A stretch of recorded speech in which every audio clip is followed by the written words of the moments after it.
नसीबवान है आपकी, एक सीमा के बाद आप वो मुद्दा काम नहीं कर रहा है, वरना तो और भी डैमेज कर लेता है। यशवंत वही कह रहे हैं। मैं मानता हूं डैमेज हुआ है, लेकिन हमें नहीं हुआ है, भाजपा को हुआ है। कैसे? दिल्ली की जनता, मैं बताता हूं, अब ये इंटरेस्टिंग चीज है साहिल जी, ये चीज सुन लीजिए। अब आप सुन लीजिए ये क्यों इनको डैमेज हुआ है। दिल्ली की जनता ने देखा कैसे एक ईमानदार काम करने वाले मुख्यमंत्री को आपने बिना कोई सबूत के एक अठन्नी की रिकवरी, देखिए ये इंटरव्यू बीच में नहीं, प्रदीप ये भी 3 बार अभी यशवंत देशमुख ने क्या बोला कि आज पॉलिटिकल नहीं, वो आंकड़ों पर बात करेंगे भाई। 3 बार ही करा था, चलिए सारे आंकड़े वाले लोग बैठे हुए हैं। दिल्ली की जनता ने देखा कि 2 साल आपने कैसे चुनी हुई सरकार के मंत्रियों को, मुख्यमंत्री को जेल में डाला, सबूत कोई नहीं मिला। फाइनली सुप्रीम कोर्ट ने कहा कि तोता मैना खहा सीबीआई को, मुंह की खानी पड़ी इनको। और प्लीज देखिए ये गलत चीज है साहब, ये गलत चीज है। मैं बात कर रहा हूं कि क्योंकि जिस तरह से इन्होंने षड्यंत्र के तहत डाला और फिर सुप्रीम कोर्ट ने रिहा कहा, सिंपैथी आई हमारे पास, मुंह की खानी इनको पड़ी, नुकसान हुआ। इसलिए मैं कह रहा हूं भाजपा को हुआ, जितनी सिंपैथी आज आम आदमी पार्टी को मिली है, देखिए ये गलत है। ये बौखला गए हैं, इसलिए बात भी नहीं करने दे रहे हैं। लेकिन इनको पता है कि करप्शन का मुद्दा खत्म हो गया है। करप्शन सच बोलिए उठाने के लिए आज आम आदमी पार्टी के साथ पूरी सिंपैथी है, और ये रियलिटी इनको इलेक्शन डे में डैमेज करेगी।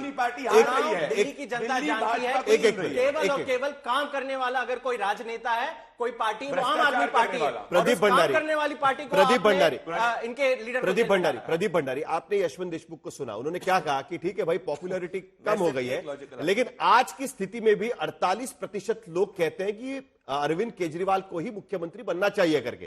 तो सबसे बड़े पॉपुलर नेता तो अभी भी दिल्ली के वही नजर आ रहे हैं। साहिल जी, यशवंत जी बहुत सीनियर सेफोलॉजिस्ट है, जिनकी मैं बहुत इज्जत करता हूं, उन्हीं के आर्गुमेंट को मैं आगे लेके जाऊं। भाई नवीन पटनायक जी की पॉपुलैरिटी उड़ीसा के अंदर 50% से नीचे कभी नहीं गई, पर उड़ीसा के अंदर भारतीय जनता पार्टी ने स्वीप करा क्योंकि लोग बदलाव चाहते थे। तो उस लॉजिक के हिसाब से तो अरविंद केजरीवाल जी की तो हालत उससे भी बुरी है, तो ये और बड़ा प्रचंड बहुमत आने वाला है। तो मैं कह रहा हूं जैस्मिन शाह, आप हारने वाले हैं। साफ पीने का पानी नहीं पहुंचाए, साफ हवा नहीं पहुंचाए, कूड़े के ढेर ठीक नहीं करे, 24 घंटे झूठ बोल रहे हैं, भ्रष्टाचारी शीर्षक से 48% क्रेडिबिलिटी आ चुकी है। सुबह शाम झूठ बोल रहे हैं, 2500 महिला के खाते में भाजपा पहुंचाएगी, 500 का सिलेंडर भाजपा जल्दी से हर झुग्गी को प्रोटेक्ट भाजपा करेगी। चलिए मुझे अगला ग्राफिक लेना है, लेकिन उससे पहले पंकज शर्मा जल्दी से मुझे एक बता दीजिए, यहां पर कांग्रेस कहां खड़ी है? देखिए यहां पर दोनों में ही झगड़े लगे हुए हैं, कांग्रेस कहीं भी दूर दूर तक नजर नहीं आ रही है। कोई भी ऐसा मुद्दा नहीं है कि जो कांग्रेस को ट्रैक कर सके यहां पर। पंकज शर्मा,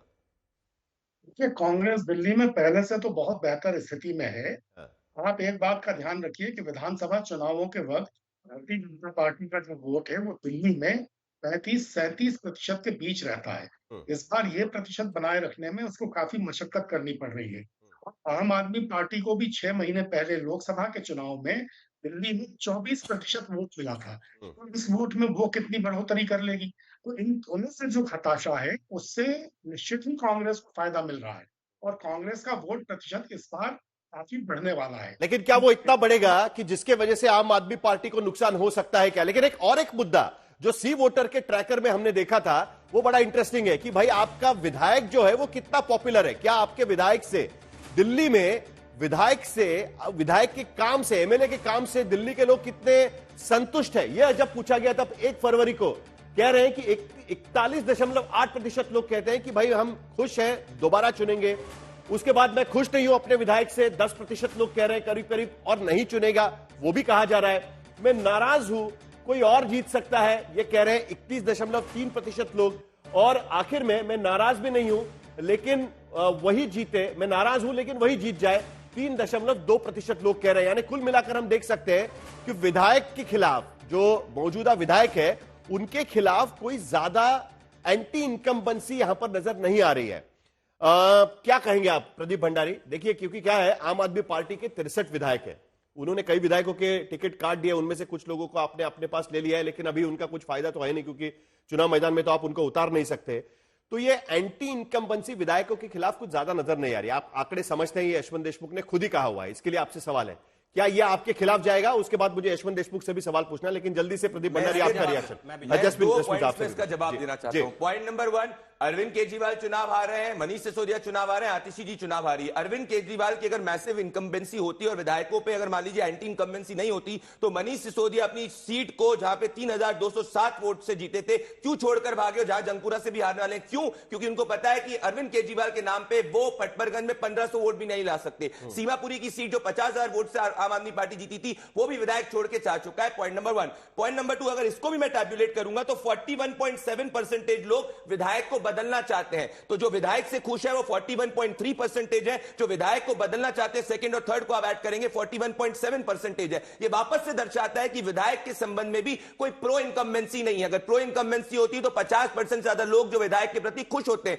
तो ओवरऑल अगर मैं तीनों टैब्यूलेट करूं आपके क्वेश्चंस को तो लोग आम आदमी पार्टी से नाराज है, अरविंद केजरीवाल से नाराज है और ये एंटी इनकम्बेंसी वर्डिक्ट आने वाली है। और इसका जवाब मैं नहीं, कल ही आम आदमी पार्टी के लोग जो है जो सातों सिटिंग एमएलए जसमीन शाह जल्दी से ये देख रहे हैं कि एंटी इनकम्बेंसी वर्डिक्ट है, उन्होंने क्या मिला लिया है? उन्होंने कहा है कि हम खुश हैं लेकिन बदलना चाहते हैं वो वाला नंबर, और मैं खुश नहीं हूं और बदलना चाहता हूं वो वाला नंबर मिला के वो कह रहे हैं कि 41.7% कहना चाह रहे हैं। आपको क्या लगता है कि विधायकों के खिलाफ एंटी इनकम्बेंसी कम होना यह आपके लिए फायदेमंद होगा क्या? क्योंकि आपने कई विधायकों के टिकट काटे हुए हैं इसके बावजूद। बिल्कुल, देखिए आम आदमी पार्टी जमीन से जुड़ी हुई पार्टी है। हम कांस्टेंट फीडबैक लेके फिर हमारे टिकट देते हैं। इसलिए 2 महीने पहले जब हमने सबसे पहले अपने टिकट घोषित किए तो कुछ विधायकों के टिकट काटे, क्योंकि लोगों के दिल में अरविंद केजरीवाल जी के लिए प्यार तो था ही, लेकिन हाँ कुछ विधायकों का शायद परफॉर्मेंस कम था, इसलिए हमने टिकट काटे। अब भाजपा ने क्या किया कि जितनी भी एंटी इनकम्बेंसी थी अपनी साइड ले ली। इन सारे कटे हुए विधायकों की टिकट जिनसे जनता नाराज थी, तो मैं कह रहा हूं कि जितना अरे प्लीज इंटरप्ट मत कीजिए, मैं अपनी बात कर लूं।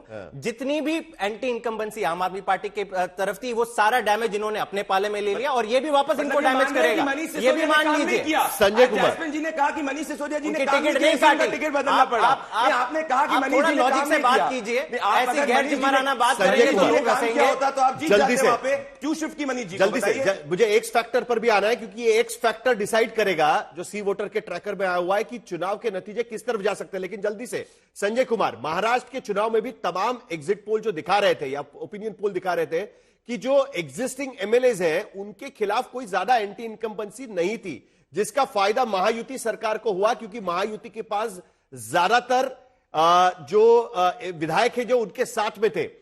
क्या यही चीज दिल्ली में भी दिखाई देगी? क्योंकि विधायकों का काम बहुत जरूरी साबित होगा बड़े मुद्दे हावी होने के बजाय। देखिए, विधायकों का काम इंपॉर्टेंट है और मुझे लगता है खास करके दिल्ली में, क्योंकि चुनाव क्षेत्र बड़े छोटे छोटे हैं इसके वजह से। और इसी के लिए आम आदमी पार्टी को मुझे लगता है इस बात का एहसास पहले से हो गया था और आपको पता है कि उन्होंने कई सिटिंग एमएलए को बदल दिए। तो एंटी इनकम्बेंसी जो हम कहते हैं third level of anti incumbency, उसको रोकने के लिए उन्होंने अपने तरफ से पूरी कोशिश की है। लेकिन मुझे लग रहा है कुल मिला करके जो दिल्ली का जो चुनाव है, अगर हम बड़ी पिक्चर देखें, बड़ी तस्वीर देखें, तो वो एमएलए के इर्द गिर्द नहीं घूम रही है, वो घूम रही है अरविंद केजरीवाल के चेहरे के इर्द गिर्द। तो ये बहुत इस बात पर निर्भर करेगा कि उनके चेहरे पर को लोग कितना मुहर लगाते हैं। तो आपको ग्राउंड लेवल पर ये जरूर दिख जाए कि एमएलए के खिलाफ नाराजगी हो, जो मैंने पहले भी कहा कि उसको उन्होंने काउंटर कर लिया। अब सवाल यही होता है कि दिल्ली के काम को जनता सराहती है या नहीं, अरविंद केजरीवाल के चेहरे को। यशवंत देशमुख, जल्दी से आपकी प्रतिक्रिया। राजस्थान और बाकी जगह पे हमने देखा था कि विधायकों के खिलाफ एंटी इनकम्बेंसी ज्यादा थी और उसका असर चुनाव में हमको देखने मिला। कांग्रेस वहां पर हार गई बुरी तरीके से। क्या यहां पर एंटी इनकम्बेंसी नहीं होना उसका फायदा आम आदमी पार्टी को होगा? देखिए, आम आदमी एंटी इनकम्बेंसी नहीं है, ये बात हम 1 महीने 3 महीने आंकड़ों से देखेंगे तो मुझे लगता है कि वो पूरा सही बात नहीं होगी। जब आप ट्रैकर देखते हैं साहिल, तो जूम आउट कीजिए। मैं इसीलिए आपको बार बार कंटेक्स्ट दे रहा हूं। जूम आउट करके ट्रैकर को 5 साल पीछे ले जाइए। 5 साल पहले जो लोग एमएलए को बनाए रखना चाहते थे उनकी संख्या 55% थी। आज जो 55 बनाए रखना चाहते हैं एमएलए को, वो 45% है। एक मोटे तौर पे आप देखें कि वो आंकड़ा बनाए रखने वाला ज्यादा होने के बाद में भी 10% का एक ओवरऑल ड्रॉप साफ दिखाई दे रहा है एंटी इनकम्बेंसी के लहजे में। इसका मतलब ये नहीं कि आम आदमी पार्टी बिल्कुल ही उसमें चली गई है, नेगेटिव में चली गई है और वो लीड में नहीं है, वो लीड में है। लेकिन जो ये वन साइडेड जीत 2 बार की मिली और सबकी अपेक्षाएं ये हो गई कि आम आदमी पार्टी, मतलब दिल्ली में एक तरफा माहौल, वो एक तरफा लेकिन माहौल यशवंत खत्म ये बात भी किया। तो सही नहीं है क्या कि जब नए नए चुनाव होते हैं तो कहते हैं ना हनीमून पीरियड होता है एक तरीके से, तुरंत एंटी इनकम्बेंसी नहीं दिखती है हमको, वो 2 साल के बाद 3 साल के बाद देखना शुरू हो जाता है। तो ये जो अभी आप 1 महीने के पहले की चीज देख रहे हैं वही तो मैटर करेगा ना आखिरकार जब चुनाव में वोट डालने जाएंगे लोग तब। बिल्कुल बिल्कुल ये मैटर करेगा, इसीलिए मैं कह रहा हूं कि 5 साल के कंपैरिजन में काफी ज्यादा ड्रॉप हुआ है पॉपुलैरिटी में, एमएलएस के भी पॉपुलैरिटी में बहुत ड्रॉप हुआ है। लेकिन जसमीन शाह जी की पार्टी ने प्रदीप जी की पार्टी से एक चीज बहुत काम सीख की पकड़ लिया है गुजरात के एक्सपेरिमेंट से, कि जितने भी नॉन परफॉर्मिंग एमएलए हैं टिकट चॉप उनके चॉप करो और फिर उसके बाद में अपने सीएम के चेहरे पे वोट मांगो।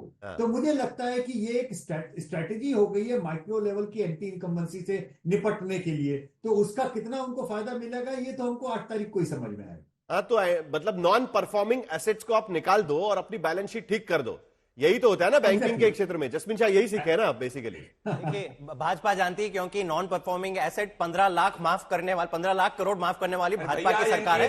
लेकिन एक चीज मैं आपको बता दूं साहिल जी, दिल्ली का चुनाव खास इसलिए है क्योंकि ये चुनाव पूरा अरविंद केजरीवाल बनाम कौन का होने वाला है। दिल्ली को पता है कि एक चेहरा अरविंद केजरीवाल उनके सामने अगर ऑप्शन है तो गुंडागर्दी वाली पार्टी है और गाली गलौज करने वाली पार्टी है। ये दो ही मुद्दे हैं। आप भले कितने भी इसको एनालिसिस कर लो, कितना भी डिसेक्शन कर दो, देखिए ये चिल्लाने वाली पार्टी है, सभ्य तरीके से बात करने वाली भी पार्टी नहीं है कि लोगों के बीच में टोकते रहो। सच्ची बात ये चुनाव है अरविंद केजरीवाल बनाम कौन, अरविंद केजरीवाल बनाम गाली गलौज पार्टी, अरविंद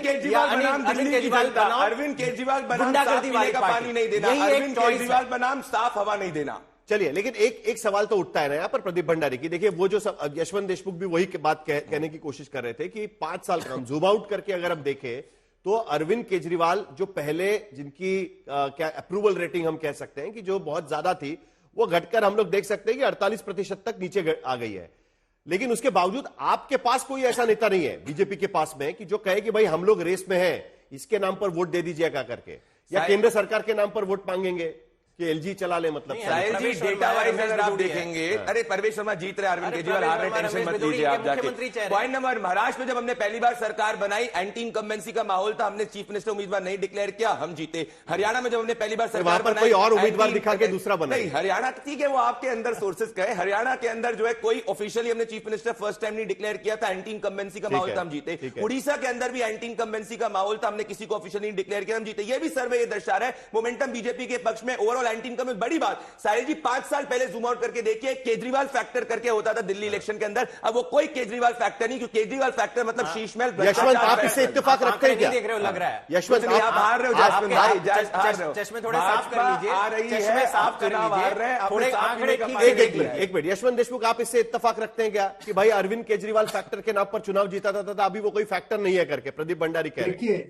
फैक्टर तो दिल्ली के चुनाव में संजय जी ने जैसे बोला वो एक ही है, वो है अरविंद केजरीवाल। जो आम आदमी पार्टी की गिरावट दिख रही है उसके पीछे भी अरविंद केजरीवाल है। लेकिन साहिल, जो कुछ भी आम आदमी पार्टी को मिलेगा वो भी केवल अरविंद केजरीवाल के कारण ही मिलेगा। ये दोनों बातें ऐसे तथ्य हैं जिसको आप किसी भी तरीके से नकार नहीं सकते। जितनी अरविंद केजरीवाल की छवि गिरी है उतना ही आम आदमी पार्टी के नंबर गिरे हैं, लेकिन जो कुछ भी है अरविंद केजरीवाल की छवि वही आम आदमी पार्टी के वोट भी है।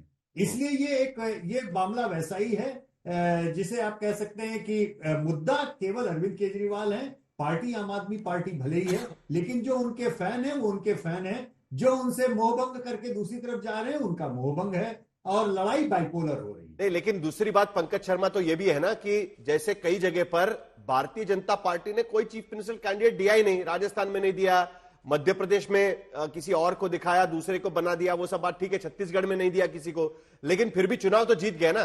तो अभी ये चीफ मिनिस्टर कैंडिडेट नाम की चीज जो है ना, वो उसकी कोई अहमियत नहीं रह गई है। क्या हम ये कह सकते हैं कि कोई भी बड़ा चेहरा, उड़ीसा में भी तो वही दिखा गया, प्रदीप भंडारी का कहना इस बारे में तो सही है बिल्कुल है, तब से किसी और चेहरे की जरूरत ही नहीं है किसी राज्य में, दिल्ली में भी इसीलिए नहीं दिया। लेकिन इसका फर्क इसलिए पड़ेगा कि यहाँ किसी को, यहाँ जैसा कहा यशवंत जी ने कि अरविंद केजरीवाल एक फैक्टर हैं, ठीक है कि उनकी लोकप्रियता कम हुई है, ये भी सही है कि जो एमएलएज हैं उनके खिलाफ एक एंटी इनकम्बेंसी फैक्टर है, नहीं होता तो जन विधायकों के टिकट बदलने की जरूरत ही नहीं पड़ती आम आदमी पार्टी को। बावजूद इन सब तमाम बातों के भारतीय जनता पार्टी को इस बात का थोड़ा सा नुकसान दिल्ली में उठाना पड़ेगा कि उसके पास यहाँ स्थानीय स्तर का कोई ऐसा चेहरा नहीं है जो अगर भारतीय जनता पार्टी का बहुमत आ जाए तो मुख्यमंत्री बनने के काबिल हो। उन्होंने किसी को प्रोजेक्ट भी नहीं किया है। और दिल्ली जैसे राज्य में जो राजधानी है देश की, उसमें चाहे जिसको मुख्यमंत्री बना पाना भारतीय जनता पार्टी के लिए बहुत आसान नहीं होगा और वो कोई बहुत अच्छी स्ट्रेटेजी भी नहीं होगी।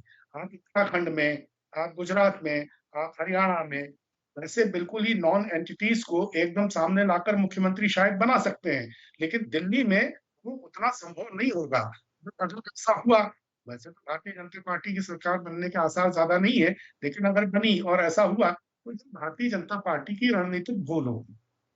प्रदीप भंडारी, आप जवाब देना चाहेंगे? नहीं, मैं पूछना चाहता हूं पंकज जी, हरियाणा के अंदर हमने पहली बार मुख्यमंत्री पद का उम्मीदवार नहीं डिक्लेयर करा था, तीसरी बार हम सरकार के अंदर कंटिन्यू कर रहे हैं। महाराष्ट्र के अंदर हमने पहली बार नहीं डिक्लेयर किया था, 200 क्रॉस कर चुके हैं। उत्तराखंड के अंदर हमने नहीं डिक्लेयर किया था, दूसरी बार सरकार आ चुकी है। उड़ीसा में नहीं डिक्लेयर किया। हम तो रिपीटेड गवर्नमेंट दे रहे हैं। 2011 के बाद आप बता दीजिए कांग्रेस पार्टी ने कब रिपीटेड गवर्नमेंट दिया है? जसमीन शाह, हमारा चौथा नंबर भी आ चुका है। जरा जसमीन शाह 1 सेकंड रुक ले जाते हैं, क्योंकि कल बजट हुआ है, मिडिल क्लास का बम बजट कहा गया। सब लोगों ने कहा कि भाई इतना सारा फायदा हुआ है, लेकिन सचमुच में जो इनकम ग्रुप्स है वो सी वोटर के सर्वे में क्या कह रहे हैं, वो जरा एक बार देख लेते हैं कि किस पार्टी के साथ कौन सा इनकम ग्रुप यहां पर दिखा देता है। तो प्रतिमाह जिनकी सैलरी 3000 से कम है, यानी जो लोअर इनकम ग्रुप कहे, भारतीय जनता पार्टी के साथ 25% लोग इस वक्त यहां पर भारतीय जनता पार्टी के साथ दिखाई दे रहे हैं। 1 फरवरी को आम आदमी पार्टी के साथ 65% लोग, आम आदमी पार्टी के साथ 40% की लीड यहां पर। दूसरा इनकम ग्रुप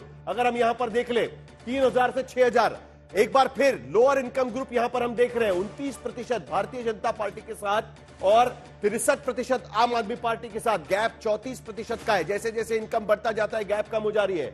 6000 से 10,000 तक प्रति माह अगर सैलरी आपकी, तो 30% तक भारतीय जनता पार्टी के साथ, 60% आम आदमी पार्टी के साथ गैप कम हो रहा है। 10,000 से 20,000, 37% बीजेपी के साथ में, जिनके लिए एक बहुत बड़ा योगदान इस बजट में माना जा रहा है कि दिया गया है। 56% फिर भी आम आदमी पार्टी के साथ दिखाई दे रहे हैं। 20,000 से लेकर 50,000 तक प्रतिमाह सैलरी है। 51% भारतीय जनता पार्टी के साथ, 43% आम आदमी पार्टी के साथ में, और 50,000 के ऊपर अगर लोगों की सैलरी है दिल्ली में, तो भारतीय जनता पार्टी के साथ 56% और आम आदमी पार्टी के साथ 37%। यानी इसका मतलब साफ है प्रदीप भंडारी की, आप देख सकते हैं कि गरीब लोग जो है ना वो आम आदमी पार्टी के साथ, और जैसे जैसे उनके जेब में पैसे आने लगते हैं वो आपके साथ जुड़ जाते हैं। सी वोटर का जो ट्रैकर है वो तो वही कह रहा है।